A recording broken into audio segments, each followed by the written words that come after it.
शुरुआत करते हैं एक युवा क्रांतिकारी के जन्म ऐसी 27 सितंबर 1907 का थेन। ये थेन इतिहास में हमेशा के लिए याद रखा जाएगा। इस थेन भारत मां के एक महान बेटे का जन्म हुआ, भगत सिंह। उनका जन्म लायलपुर जिले के बंगा में हुआ था, जो अब पाकिस्तान में है। भगत सिंह का बचपन बहुत ही सादगी से भरा था और देशभक्ति के रंग में रंगा हुआ थे। बचपन से ही उनके अंदर देश के लिए प्यार कूट कूट कर भरा था। उनकी आंखों में एक ही सपना चमकता था, भारत को आजाद देखने का।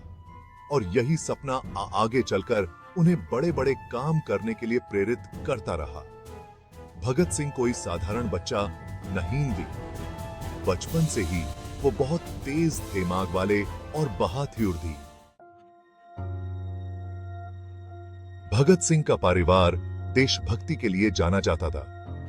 उनके पिता सरथियार किशन सिंह और उनके चाचा अजीत सिंह और स्वर्ण सिंह बहुत ही प्रसिद्ध स्वतंत्रता सेनानी थे। उनके घर का माहौल ही क्रांतिकारी विचारों से भरा हुआ था। बचपन से ही भगत सिंह ने अपने परिवार के लोगों को देश के लिए लड़ते हुए देखा था। इस माहौल ने उनके अंदर देशभक्ति की भावना को और भी मजबूत बना दिया। 1919 में जलियांवाला बाग हत्याकांड हुआ, जिसने पूरे भारत को हिलाकर रख दिया। इस घटना ने भगत सिंह के युवा मन पर बहुत गहरा असर डाला। वो उस समय सिर्फ 12 साल के थे। इस घटना ने उन्हें अंग्रेजी हुकूमत की क्रूरता को समझने में मदद की और उन्हें आजादी की लड़ाई में कूदने के लिए प्रेरित किया। क्रांतिकारी गतिविधियां आजादी की तरफ बढ़ते हुए भगत सिंह ने लाला लाजपत राय और चंद्रशेखर आजाद जैसे महान क्रांतिकारियों के साथ मिलकर काम किया। उन्होंने नौजवान भारत सभा और हिंदुस्तान रिपब्लिकन एसोसिएशन जैसे क्रांतिकारी संगठन बनाए।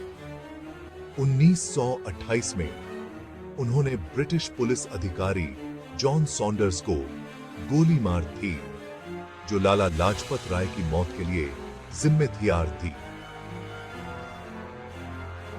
1929 में उन्होंने दिल्ली की केंद्रीय विधानसभा में बम फेंका, पर उनका उद्देश्य किसी को नुकसान पहुंचाना नहीं था, बल्कि ब्रिटिश सरकार को चेतावनी देना था। लेखन कलम से क्रांति। भगत सिंह एक महान क्रांतिकारी होने के साथ साथ एक बहुत अच्छे लेखक और विचारक भी थे। उन्होंने जो लिखा उसने युवाओं को बहुत प्रेरित किया और उन्हें स्वतंत्रता संग्राम से जोड़ा। द फिलॉसफी ऑफ द बम, इनकलाब जिंदाबाद और मैं नास्तिक क्यों हूं उनके बहुत ही प्रसिद्ध लेख हैं। उनके लेखन से पता चलता है कि वो एक बहुत ही प्रगतिशील विचारक थे, जो भारत को एक आजाद और न्यायपूर्ण राष्ट्र के रूप में देखना चाहते थे। शहादत और विरासत। अमर शिथे।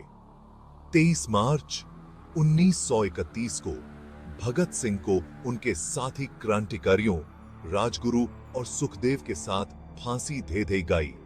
उनकी शहादत ने पूरे देश में क्रांति की आग लगा दी। भगत सिंह आज भी लाखों भारतीयों के लिए प्रेरणा है। उनकी शहादत हमें याद दिलाती है कि आजादी बिना कुर्बानी के नहीं मिलती। उनकी कहानी हमें हमेशा देशभक्ति, साहस और बलिदान के लिए प्रेरित करती रहेगी।